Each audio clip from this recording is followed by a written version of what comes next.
Good evening বন্ধুরা, তোমরা সবাই কেমন আছো? আশা করি সবাই খুব ভালো আছো। আমিও ভীষণ ভালো আছি। আজকের ব্লগটা আমার বাপের বাড়ি থেকে ইভিনিং ব্লগে শ্যুট করেছি। এই যে রেডি হয়ে মা আর ছেলে অ্যাজ ইউজুয়াল দুই বন্ধু বেরিয়ে পড়েছি মামার বাড়ির জন্য, মানে আমার ছেলের মামার বাড়ির জন্য। তো আমরা এসে গেছি আমার বাড়িতে। আমাদের বাড়ি এলে পরেই তো দিদুনের কাছে নানান আবদার থাকে, এটা খাবে সেটা খাবে ওটা খাবে। এই যে বসে আছে চেয়ারের মধ্যে বসেই দিদুন দোকান থেকে চার তারা দাও, এই দাও সেই দাও, তো যত আবদার আছে দিদুনের কাছে। ঘরে প্রচণ্ড গরম, তো গরমে মানে হাঁসফাঁস লাগে শরীরটা। খেয়ে দিয়ে উঠে আমরা মোটামুটি বেরিয়ে পড়েছিলাম বাড়ির জন্য।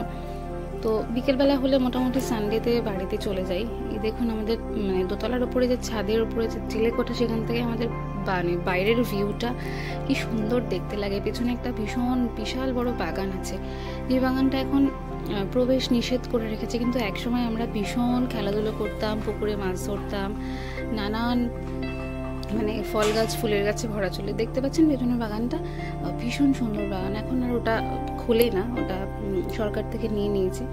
তো যাই হোক, ছাদে আমি এসে রিলস বানাচ্ছিলাম। রিলস বানাতে বানাতে একটু ভিউটা পাশে দেখাই আপনাদের।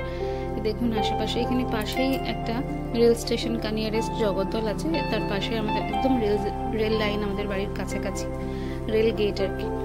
তো সচরাচর সবসময় আমরা ট্রেনের আওয়াজ পাই, যখনই কেউ থাকে ফোন করে বলে যে তুই কি স্টেশনের কাছে আছিস। তো যাই হোক, এসছি তো মায়ের কাছে, তো আবদার থাকবে কিছু খাওয়া দাওয়া করার। এই যে ছেলে আবদার করেছে লুচি আর ঘুমটি খাবে, তো খাওয়া দাওয়া করে সবাই মিলে বাড়ির দিকে রওনা দেবো। এসে আবার টুকটাক কিছু ছেলেকে খাওয়াতে হবে, তো এই জন্য তাড়াতাড়ি আমরা বেরিয়ে পড়েছিলাম ওখান থেকে, বাড়ির থেকে। ছেলে এখানে খাচ্ছে, এখনও খাওয়া কমপ্লিট হচ্ছে না, সবার বাদ থেকে খাওয়া।